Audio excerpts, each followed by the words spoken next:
to the races. Ladies and gentlemen, this is Gail Morgan welcoming you to the Libertarian Counterpoint's Knuckleheads of Liberty podcast. You've heard their point, now listen to the counterpoint. Welcome to the Knuckleheads of Liberty podcast. We have a little bit of a different show for you today. We're going to do an interview today with Brian Brady, and he is a founder of the Republican Liberty Caucus of San Diego. And so he's had some interesting experiences in campaigning, and so we're going to talk to him about that. But before we do, let me introduce you to our panel. In our upper right-hand corner, we have Leon, the word Brathwaite, last word in Liberty. He is a retired engineer in the state of California. And in our lower right-hand corner, we have our screaming eagle of freedom, Tim Everett. He is a pilot in the state of California. And in my upper left-hand corner, we have our guest today, and that's Brian Brady. And my name's Jason McPhee, and I will be your host today. So let's jump right into it. So, Brian, I guess you've had some interesting experiences with politics and liberty, and we kind of like to interview people when, at these local levels, when we can find out more about them, because this is kind of how maybe other people can learn from your experience and use that to promote liberty locally in their area as well. And so I know you had some experience with working on the Ron Paul's campaign back when he ran for president. But why don't you give us tell us a little bit about yourself and, how you came into this politics of liberty. Sure, thanks. I've always been involved in politics since I was 18, on the right side of the aisle. A funny story, I grew up in Cherry Hill, New Jersey, and registering to vote, the mayor of our little township, when I went down to Township Hall to vote, came out, and she was a friend of our family, and said, "Oh, Brian, you're registering as a Republican. You're Irish Catholic. Your grandfather is turning over in his grave." And it was at that moment that I wasn't quite sure I was a Republican. I just figured that was the party I mostly identified with. But I knew right then and there that Democrats would never look at me as a human being. They'd always look at me as an interest group and therefore a voting bloc. And so just it's interesting. That little pivotal moment just was really important for me in terms of, dignity, respect, and rights of the individual. And as I went on to college, I had some pretty good professors who identified that in me, and when I was talking in class, and encouraged me to do things like read Barry Goldwater's Conscience of a Conservative. And as I was involved in a couple of states, both in New Jersey and then Arizona, when I moved to San Diego, I stopped getting involved in politics, which was good. I mean, I had time off and led a normal life. But when the whole Tea Party thing was kind of brewing, and Ron Paul was talking about ending the wars and ending the Federal Reserve Bank, and reducing rather than reforming government, he was strumming all the right chords for my brain. I don't know if you remember, back in 2008, we also had Prop 8 in California, where they wanted to make a constitutional amendment forbidding same-sex marriage. Yeah. And I just thought that was a really bad idea for the government to have that awesome responsibility of defining who should or shouldn't be married. I thought it was best left to churches and Vegas chapels and drive-through, whatever. I just thought that the institution of marriage was so great that it should be defined on a level away from government. So, when I was 18, I pretty much hated the Soviet Union and hated the federal government, as Reagan told me to. And that stuck with me throughout the years. And so, when Ron Paul said, "Hey, by the way, you really should hate what the federal government's doing," finally, for the first time in some 20 years, someone was speaking my language. So I got involved locally and started going to local Ron Paul meetups in 2010. And we had a great guy in San Diego. He passed away. He was the chairman of the Libertarian Party, a guy named Michael Benoit, who realized that Ron was doing this through the Republican Party, and I knew Republicans, and I was involved in the local Republican Party. So he said, why don't you be the chairman of the local campaign? And I said, oh, great. That sounds wonderful. Everyone's going to call me chairman. And it turned out just to be a really hard job. So, Brian, what is the Republican Liberty Caucus? I've never heard of them, to be honest. What are they? They are part of the Republican Party, but just with libertarian leanings, or what exactly is that? Yes. So you've defined it perfectly. Way back when Ron Paul left Congress back in 1988, he established the Republican Liberty Caucus. And the idea was to attract libertarians, constitutional conservatives, and generally those of us that believe the federal government should be reduced rather than reformed. And by doing that, he kind of sprung a nationwide movement, which is recognized by the Republican Party. And every state's got a Republican Liberty Caucus, and many counties within the states have a Republican Liberty Caucus that, works within the Republican Party to advance the principles of liberty. That's the definition of it. That's really interesting. I was really struck by a story when the mayor told you that, oh God, why are you going to be a Republican?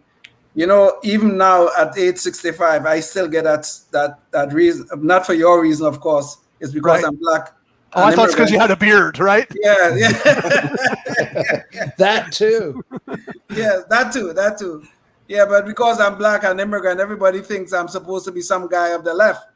But even to this day, people still, how could you be somebody on the right? How could you be a conservative? How could you be a libertarian? It's how dare you think? How dare you think, right? I mean, how dare you have an opinion and think? Exactly. And that's very tragic. I think that's extremely tragic because, like I said, and I was careful to say the dignity of the individual. Sure. I grew up and I am a practicing Catholic, so that matters to me. So when we talk about the dignity of the individual, we must talk about the dignity of your mind as well as your skin color and your everything, because that's very important. And indeed. And certainly an Irish Catholic and a black man can vote different ways than what they tell us to do. I'm with you on that. Apparently not today. Not today. As far as I'm concerned, as long as we are thinking for ourselves, we can vote for whoever we choose. That's how I feel. I agree. So, amen. Yes. Pilots get a pass on all that because we're just the black sheep and no one expects anything but terrible stuff from us. And usually get it. As long as you're there at the beginning and the end, doesn't matter about the middle.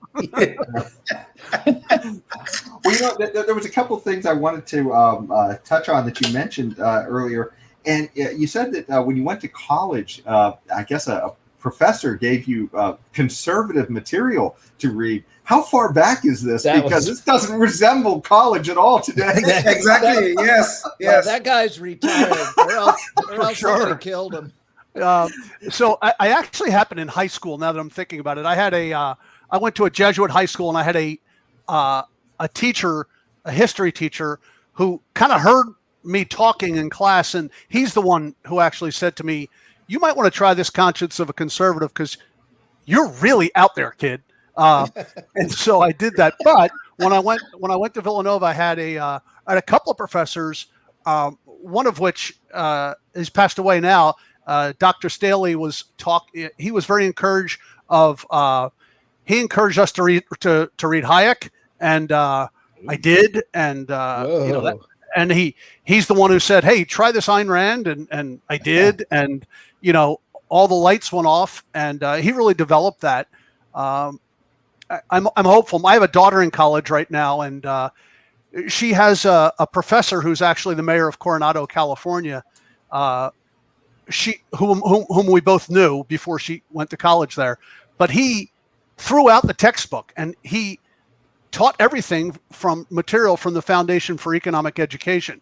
No. So I was like stunned that he was able to get away with this and teach them stuff from Fee. Yeah. But I was thrilled, and I was thrilled that he's still teaching there, and I think it's because he's so successful in engaging with students that they keep him around. So there's a little bit of hope. Well, you know, critical thinking is a rare bird. Is a rare bird these days on college campuses. So I am very encouraged to hear that is ongoing. You know, with your daughter and with that college, wherever it is that where that is happening. It is. It's the University of San Diego, not to be confused with San Diego State. It's the University of San Diego. Got you. Okay. Well, that's great news. But you know, there was getting to your campaign work that you did with Ron Paul. So which one was it? Was it when he ran as a Libertarian or when he ran as a Republican? The second time he ran as a Republican in 2012. And so that was interesting because I learned something about campaigning, and this has been helpful for me as I talk to local candidates, and that is you're on your own, right? I mean, we got no support from the national, not even emails. They take weeks to respond to us.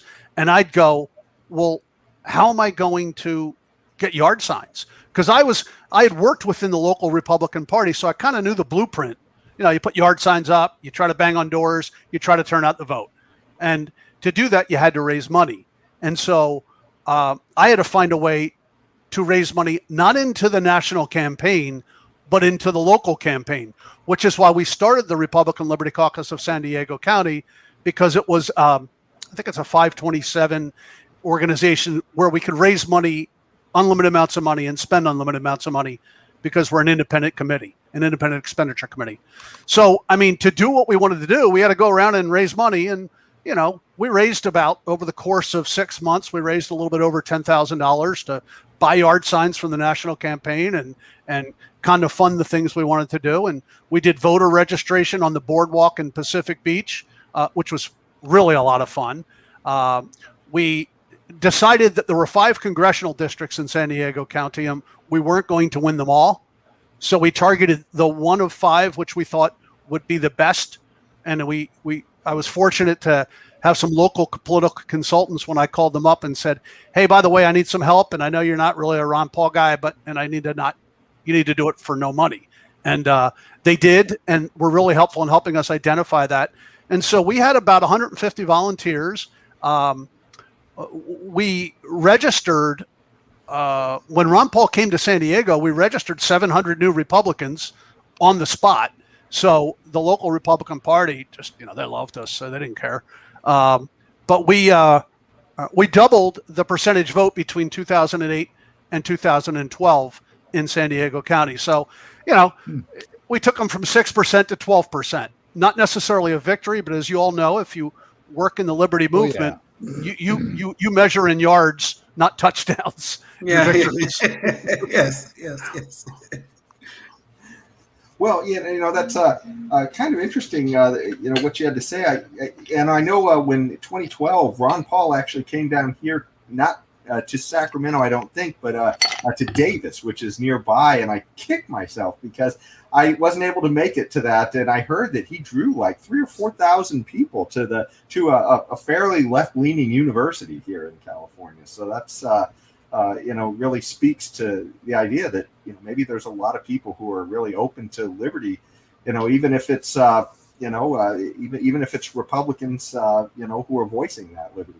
So what he did back then was he was going to the college campuses. He went to University of California, San Diego, not to be confused with my daughter's school. And then he went to UCLA, and then he went to UC Davis, and I think he went to another one. And he was a rock star. And I always joke around, the poor man, he would talk like Cuba. He would just never, like Castro, he would never shut up. He'd go on and on and on, and give hour and 10-minute speeches. And but he'd draw 4,000 or 5,000 people. And we went to the one at UCLA, and of course we went to the one at UCSD, and it was literally like being at a rock concert. And those, I was there too at San Diego. It was awesome. And the kids and the young people who worked involved in the Students for Liberty and the Young Americans for Liberty, they did an amazing job, both inviting him and staging the affair. Wow. Yes. So, Brian, do you consider yourself a Republican with libertarian leanings or a libertarian with involvement with the Republicans? Yeah. So I'm like the only conservative in a room full of libertarians and the only libertarian in a room full of conservatives, which is difficult, right? Bunch of Yes. libertarians are together. They're screaming to defund the police. And I'm like, that's not such a good idea. And bunch of conservatives in the room and they're screaming, we got to outlaw gay marriage. And I'm like, that's not such a good idea either. So I don't, but I am a Republican. I've been a registered Republican since I was 18. I've worked within the Republican Party. I've turned my back on neoconservative candidates, and I've done all that I could to find the Rand Pauls, the next Rand Paul, Ted Cruz, the next Ron DeSantis. I'm looking for Justin Amash. Looking to get those guys elected within the Republican apparatus. We've been. I'm going to bring his name up again because I'm hopeful that lots of people are watching this. The professor to whom I referenced earlier and the mayor of Coronado is a young man named Richard Bailey. He is exactly in our wheelhouse, and he's going to run for Congress. He's the kind of guy we want to get elected. I don't know that he's the next Justin Amash, but I know he's the next Rand Paul type. And the more people we get like that in Congress, the more time we're going to not only be able to stop the tide, but maybe turn it back and do things like have a conversation about auditing the Federal Reserve or abolishing the Department of Education. And if we get people like that in there, we'll have some traction. Fair enough. Awesome. Fair enough. Yeah, Brian, so in working closely with other Republicans, and I guess, do you find you get a lot of static in the Republican Party and trying to push candidates like Ron Paul and Justin Amash? Is there a lot of pushback, or is there a lot of acceptance? Does it seem like Republicans are hungry for that kind of a candidate? So in the beginning, in 2012 and 13, there was a lot of pushback. I knew my local Congress members pretty well. My congressman was Brian Brady, who since retired, and then Darrell Issa. We've had nothing but great experiences with them. So I'll give you an example. Darrell Issa said to me one time, he goes, gosh, Ron Paul. He goes, I love Ron Paul. I'm like, well, you could have told me. It'd be nice if you sponsored a bill or two with him every now and then. And he goes, look, if the Republican Party, if we had 205 Ron Pauls in Congress, it would be great. We'd look at Article 1, Section 8, say, sorry, can't do it. And we wouldn't do it. He goes, one Ron Paul is awesome because we all do what we got to do to vote. And he's the guy out there reminding us. He goes, but when we get 30 Ron Pauls, we can't get anything done. He goes, so if you can't get me 200 Ron Pauls, I'm having, it's hard. But we've had, real good luck with these members of Congress. I remember calling Darrell Issa's office when Ron Paul was doing the audit the Fed bill. And I knew the local people there very well and said, I really need Congressman Issa to co-sponsor this. And I'm sure it wasn't just me, but they knew who I was. And sure enough, he signed on as a co-sponsor. Again, I don't know that it's me doing that, but if there were, 600 of me in the country in 200 or 300 congressional districts, we might just get the ball down the field a little farther. While I'm thinking of it, and Brian will give us the link to this candidate, this young guy that's running for Congress, so that we can post that as a link in the Facebook page or the post for this particular podcast, so that if anyone's interested, they'll see it there and they can follow it to support that guy. Great, thank you. Yeah. What is the guy's name? What did he say his name was? Richard Bailey, Bailey, and he is the mayor. He is the 51st mayor of Coronado, California, the birthplace of naval aviation. Very good. And he, I assume, is a libertarian running as a Republican. Is that correct? He is a Republican. I don't know that I'd call him a libertarian, but I don't know that I'd call him a conservative. He is a small government Republican. If we have time, I'll tell you a funny story about him. When he first got elected to city council at the age of 24, he said to me, hey, they don't want to grant a liquor license to the Walgreens there in town. They only want one or two liquor stores there. By the way, this young man doesn't drink, right? And he says, but that's not right, right? That violates all the tenets of competition. And I said, yeah. He goes, he goes, and they're all mostly Republicans in Coronado. How do I get this idea across at the council meeting? And so I said, well, tell them you want to try to cure childhood cancer, skin cancer. And he looks at me puzzlingly, and I said, if the other liquor stores in town, there'll be competition. Maybe you could buy a bottle of wine for $1 less every week, and you take that $1 and you buy some sunscreen, and you go down to the local school and you drop off the sunscreen as a donation. And 20 years, there'll be no more childhood skin cancer. The kids will all grow up. There'll be no skin cancer because they all wore skin block. And he goes, no, he didn't use that, but it got his mind thinking. And this is the kind of things he was saying in those tough votes where you and I would look at him and be like, you guys are Republicans, allegedly conservatives. Why would you vote for rent seekers? Yes. And it's because the council members, I always say these council members are nice people. They're the local insurance agent, the local attorney, but they don't know. And so they do dumb votes, and you got to pull them aside and say, one liquor store in town is fascism, right? One doctor in town is fascism. Like, we don't want that. We want competition. But fortunately, he's been very good at articulating liberty principles very well. Okay. All right. Fair enough. I mean, the main thing is the articulation of the principles rather than what label we put on the person as to whether they're Republican or Libertarian or whatever. Okay, it's the principles, the articulation of those principles that is so mightily important. Indeed, we have a quasi-government unelected agency called SANDAG, the San Diego Association of Governments, which is a pass-through agency for all the transportation money.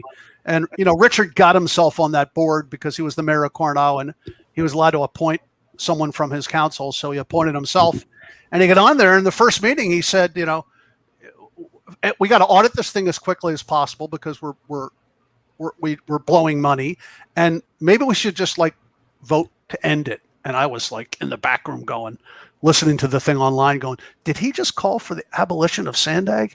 Yes. So he's been good about going out there and articulating things that frankly no other politicians, at least in California, would do. No, good. All right. Good. Well, I guess one of the most important things too we like to lead people with in some of these interviews is what do you think is one of the biggest takeaways you've had from trying to work locally in politics and to be able to push messages of liberty? I guess what's the biggest thing you'd like to leave somebody else with who's trying to figure this out? Well, if you're going to work with local people that want to run for office, I always say that there's three types of people, right? There's serious people. There is serious people that want to win, right? And there's vanity candidates. So we stay away from vanity candidates because they're narcissists, which is pretty much all of them. But but if you find someone who's serious who wants to win, you have to explain to them the importance of money in campaigning. And we all hate this idea, but that's reality. And so you have to also explain to them how important it is to be really dedicated to it, right? You can't run for Congress, at least in California, if you don't quit your job and work full-time in a campaign. If you don't have the ability to do that, don't even try to run for Congress because you won't win. And you've got to raise a bunch of money. But once you get over this fantasy of running for Congress and we say, listen, you can run for the water board and still work at your full-time job. And by the way, we've done this with about a half dozen candidates. You can hold the line on ratepayer increases, develop a reputation, and then you can move up to a county supervisor, and then you can move up to Congress one day. So I think the biggest thing is also when people are recruited to run is to say to them and be realistic with them so that they understand that if they can't win, they're just placeholder candidates, and that's why people aren't giving them money, right? If they're in a district that they can't win. So I think the biggest thing I'd say is talking to candidates and speaking to them realistically about what their motivation is if they're just out there trying to get the message so they can get on local TV, bravo. They have no chance to win, great. We know we're going to get them on local TV because they'll be a major party candidate, and then they can talk about the principles we want to talk about. But if they're serious about winning, money and time, and it's going to be hard 12-hour days to win something like an assembly, state senate, or congressional seat. Well, looks like we're just about to the end of the show, and a lot of times we break into our Knucklehead Noise Patrol now, and we have one that's sort of related a little bit to San Diego, so I will bring this one up, and it has to do with the border crisis that we have right now, and all the issues that we've been having with, being able to have sort of a controlled system, if nothing else, down there. And so Kamala Harris, since Biden's come into office, has said she's been going to go down and visit the border, and as if that will solve the problem. But anyways, in a recent interview with Lester Holt, she said, at some point, we are going to the border. We've been to the border. So this whole thing about the border, we've been to the border. We've been to the border. So Holt then asked her, you haven't been to the border. And then she said, and I haven't been to Europe. And I mean, I don't understand the point you're making. I'm not discounting the importance of the border. So I'm not sure if Kamala is angling for a trip to Europe or Must be. she just doesn't understand the issue. No, taxpayer. It must be taxpayer paid. That's what she's angling for. You see, with Kamala, phony plus ineffective plus stupid. That is Kamala Harris, and this woman is Vice President of the United States. God help us. How did this woman become Vice President of the United States is a mystery to me. When Trump was president, everybody was crying on national TV about kids in cages. Oh my God, kids in cages. What are we going to do? Now that Biden is president, everybody, it's so compassionate. We're trying to take care of these kids. They're in these holding facilities. Everything is so nice now. But Kamala, who is now the czar of the border crisis, oh my goodness gracious. I don't know when she'll ever get anything done. I hear she's going to the border now. I guess she'll wave her wand and all the puppies will wag a little faster and the sky will be blue and everything will be nice and wonderful. Don't forget the kitties purr louder. Thank you, Tim. Thank you. I forgot that one. My apologies.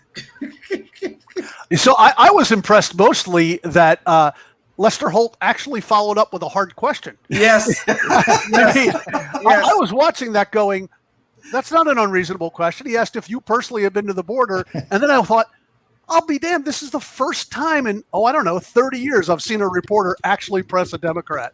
Yes. Yes. Good point. Good point. Well, I think that about puts a border around our show today. We've just about reached the end of the show, and but I'd like to thank our guests for joining us today. Brian Brady, he is a realtor in California and founder of the Republican Liberty Caucus of San Diego. Thanks so much, Brian. And did you have any parting thoughts or anything else you wanted to say on the way out? Not at all. Thank you so much for having me. Richard Bailey has an I between the A. Excuse me, an L that's missing in that in that website. But thanks so much for having me, and thank God you guys are doing this every week, because we sure need to have this more, because Lester Holt can't hold it all up for every one of us. There you go. Well, thanks so much, and we'll see you at the next one.